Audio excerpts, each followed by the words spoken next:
Mr. Bode Ojomu joins us now, a public affairs analyst.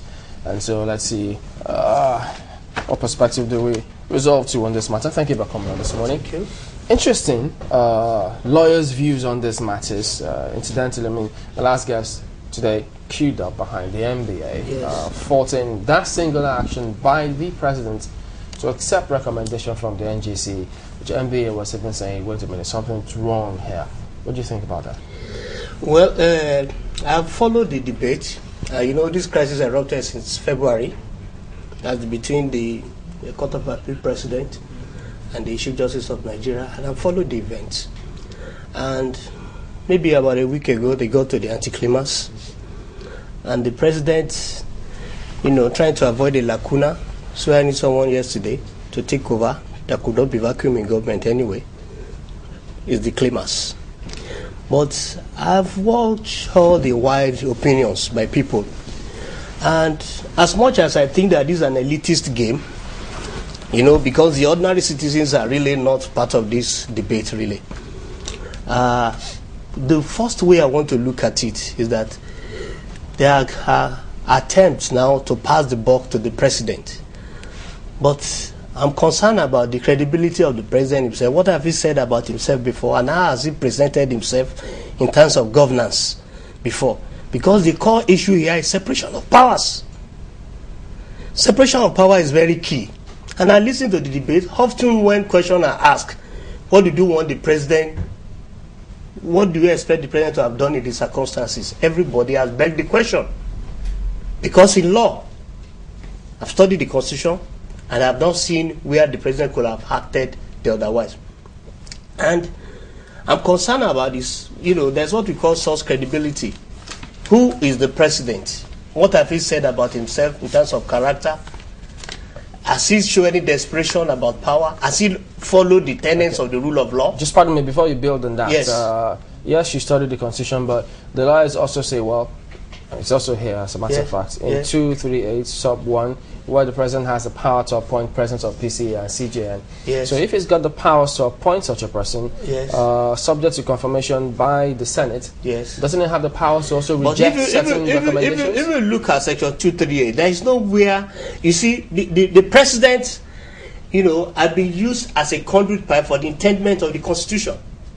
You don't expect the president, who is not the head of the judiciary, when there is separation of powers, to now begin to adjudicate, because that's what we'll be doing.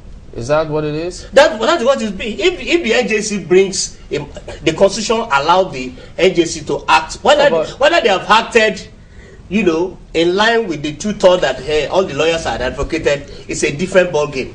Yeah, but look at this. And when there are contentions on issues of law, it is not the president of the country that we are adjudicating that matter. But in the process of, you know, that argument has also come up. I mean, the fact that the separation of powers should be respected, but the three arms of government are supposed to check and balance themselves, and that's why when the president appoints a PCA, he also has to be checked by the Senate. It has to be approved by 2/3 of the National Assembly as well.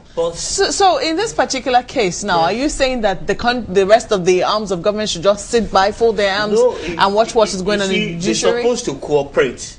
How are they supposed to cooperate? But you see, the ship of the nation, our guiding light is the Constitution. And I've looked at the Constitution. I have not been able to see where the president had gone wrong in his action. Okay, comment on this if you will, see, then. And we did not get to this point. What about the portion of the Constitution we just read up to you? Yes. It says the president has the powers to appoint. So if he's got the powers to appoint, okay, look at sub 3. Look at 2383. A person shall not be qualified to hold the office. So if the person falls short of this, the president can reject it. So in the same vein, he could have rejected it. That's an inference. That's an inference. You are inferring it. There is no portion. I've read this Constitution. There is no portion in this Constitution. Does it have to be explicitly stated? Of course, it's law. It's law. It has to be to the letter. Yeah, but because what you see, if what you are trying to do here is that once you have the right to give birth to something, you also have the right to kill that thing.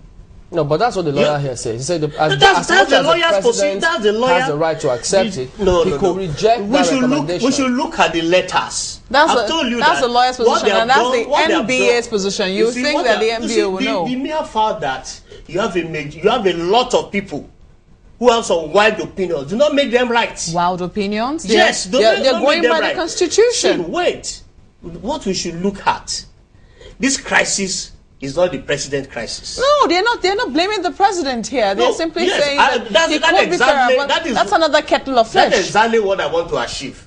Their attempt to pass the buck to the president. He should not have appointed somebody to act in acting capacity. Okay. And I ask you that the lawyers themselves, what are you taught in law about Akuna? Do you agree that both should have resigned, as Mr. Akiri and others have mooted? See, if you want my personal opinion, if you are in a leadership position, you must not get yourself to a point of crisis or controversy. And when you get to that point, you get to that level of controversy, it is likely determined by your own content, the kind of principle that guide your life.